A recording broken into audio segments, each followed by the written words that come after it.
Assalamualaikum warahmatullahi wabarakatuh. Berjumpa kembali dengan Pak Muhammad Sodli MPD dalam pembelajaran pendidikan Pancasila dan Kewarganegaraan.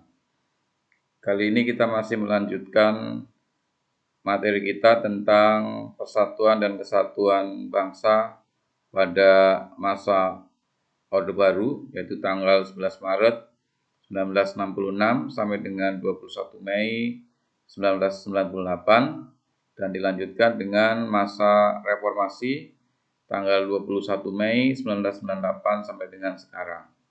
Ini adalah materi kelas 12 di bab yang terakhir dan merupakan pertemuan yang keempat. Baiklah anak-anakku sekalian, mari kita awali pembelajaran kita dengan berdoa menurut agama dan keyakinan kita masing-masing. Bagi anak-anakku yang beragama Islam, kita awali dengan membaca basmalah. Bismillahirrahmanirrahim. Kepemimpinan Presiden Soekarno dengan demokrasi terpimpin akhirnya jatuh pada tahun 1966.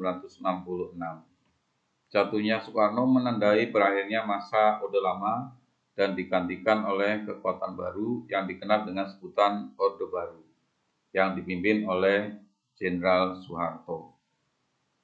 Ia muncul sebagai pemimpin Orde Baru yang siap untuk membangun kembali pemerintahan yang berdasarkan pada Pancasila dan Undang-Undang Dasar 1945 secara murni dan konsekuen. Prioritas utama yang dilakukan oleh pemerintahan Orde Baru bertumpu pada pembangunan ekonomi dan stabilitas nasional yang mantap. Ekses dari kebijakan tersebut adalah digunakannya pendekatan keamanan dalam rangka mengamankan pembangunan nasional. Oleh karena itu, jika terdapat pihak-pihak yang dinilai mengganggu stabilitas nasional, maka aparat keamanan akan menindaknya dengan tegas. Sebab jika stabilitas nasional terganggu, maka pembangunan ekonomi akan terganggu juga. Dan jika pembangunan ekonomi terganggu, maka pembangunan nasional tidak akan berhasil. Anak-anakku sekalian, selama memegang kekuasaan negara, pemerintahan Orde Baru tetap menerapkan sistem pemerintahan presidensial. Adapun kelebihan dari sistem pemerintahan Orde Baru adalah yang pertama, perkembangan pendapatan per kapita masyarakat Indonesia pada tahun 1968 hanya $70 Amerika Serikat. Namun pada tahun 1996 telah mencapai lebih dari 1.000 US dollar Amerika Serikat. Ini tentu merupakan perkembangan pendapatan yang luar biasa, sehingga berdampak pada kemakmuran masyarakat Indonesia. Kemudian yang kedua, sukses program transmigrasi, yaitu dalam upaya untuk meratakan kepadatan jumlah penduduk yang selama ini banyak bermukim di Pulau Jawa, kemudian melalui program transmigrasi dilakukan pemerataan penduduk ke pulau-pulau yang masih jarang penduduknya. Yang ketiga adalah sukses program keluarga berencana. Program berencana ini adalah dalam rangka upaya untuk menekan jumlah pertumbuhan penduduk supaya bisa dikendalikan. Dan yang keempat, sukses di dalam memerangi buta huruf. Karena pada era Orde Lama masih banyak masyarakat kita yang masih buta huruf, dan pada saat Orde Baru berhasil ditekan sehingga jumlah buta hurufnya semakin berkurang.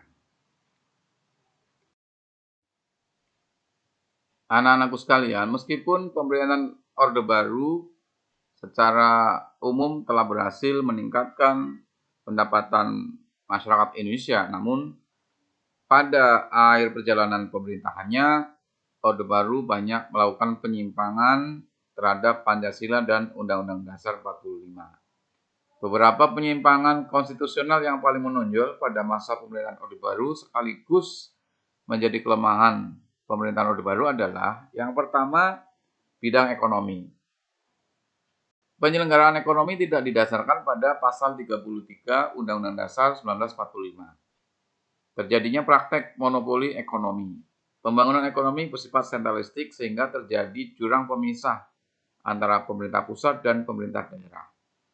Pembangunan ekonomi dilandasi oleh tekad untuk kepentingan individu.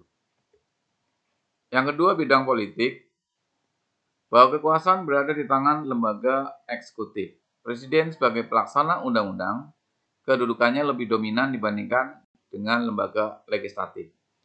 Pemerintahan bersifat sentralistik, berbagai keputusan disosialisasikan dengan sistem komando. Tidak ada kebebasan untuk mengkritik jalannya pemerintahan. Praktek kolusi, korupsi, dan nepotisme atau KKN biasa terjadi yang tentunya merugikan perekonomian negara dan kepercayaan masyarakat. Kemudian yang ketiga di bidang hukum, perundang-undangan yang mempunyai fungsi untuk membatasi kekuasaan presiden kurang memadai. Sehingga kesempatan ini memberi peluang terjadinya praktek KKN dalam pemerintahan. Supremasi hukum tidak dapat ditegakkan karena banyak oknum penegak hukum yang cenderung memihak kepada orang tertentu sesuai kepentingannya. Hukum bersifat kebal terhadap penguasa dan konglomerat yang dekat dengan penguasa. Inilah beberapa penyimpangan secara konstitusional yang menonjol pada era Orde Baru. Anak-anak, kita akan lihat bagaimana proses berakhirnya pemerintahan Orde Baru. Segala penyimpangan yang disebutkan di atas telah melahirkan kekuasaan pemerintahan Orde Baru menjadi pemerintahan yang absolut atau otoriter. Hal itu mengakibatkan negara Indonesia terjerembab pada suatu kondisi krisis multidimensional. Kondisi yang mencemaskan ini telah membangkitkan gerakan reformasi yang menumbangkan rezim otoriter. Maka pada tanggal 21 Mei 1998, Presiden Soeharto menyatakan mengundurkan diri.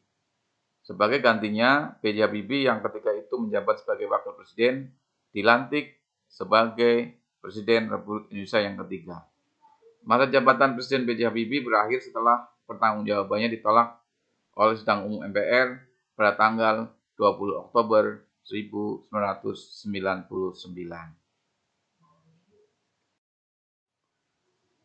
Anak-anakku sekalian, kita lanjutkan. Berikutnya adalah persatuan dan kesatuan pada masa reformasi, yaitu periode 21 Mei 98 sampai dengan sekarang. Periode ini disebut juga dengan era reformasi.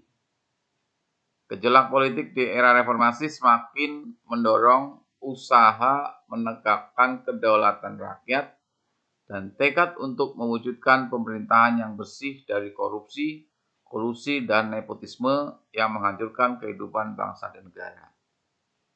Memasuki masa reformasi, bangsa Indonesia bertekad untuk menciptakan sistem pemerintahan yang demokratis. Untuk itu perlu disusun pemerintahan yang konstitusional atau pemerintahan yang berdasarkan pada konstitusi. Pemerintahan konstitusional bercirikan bahwa konstitusi negara itu berisi satu, adanya pembatasan kekuasaan pemerintahan atau eksekutif. Yang kedua, adanya jaminan atas hak asasi manusia dan hak warga negara. Anak-anakku sekalian, salah satu bentuk perubahan reformasi yang dilakukan oleh bangsa Indonesia pada saat itu adalah melakukan perubahan atau amandemen atas Undang-Undang Dasar 1945. Dengan mengamandemen Undang-Undang Dasar 1945 menjadi konstitusi yang bersifat konstitusional, diharapkan dapat membentuk suatu sistem pemerintahan yang lebih baik dari sebelumnya. Amandemen Undang-Undang Dasar 45 telah dilakukan oleh MPR sebanyak 4 kali, yaitu pada tahun 1999, tahun 2000, tahun 2001, dan 2002. Perubahan Undang-Undang Dasar 45 pada hakikatnya tidak mengubah sistem pemerintahan Indonesia. Baik sebelum maupun sudah perubahan, sistem pemerintahan Indonesia tetaplah presidensil. Tetapi perubahan tersebut telah mengubah peran dan hubungan Presiden dan DPR. Jika dulu presiden memiliki peranan yang lebih dominan, bahkan dalam prakteknya dapat menekan lembaga-lembaga negara yang lain, maka Undang-Undang Dasar 45 hasil amandemen telah memberikan peran yang lebih proporsional terhadap lembaga-lembaga negara. Begitu pula kontrol terhadap kekuasaan presiden menjadi lebih ketat. Perubahan mendasar ketatanegaraan Indonesia setelah amandemen Undang-Undang Dasar Negara Republik Indonesia tahun 1945 adalah yang pertama, kedaulatan di tangan rakyat dan dilakukan menurut Undang-Undang Dasar. Ini sesuai dengan pasal 1.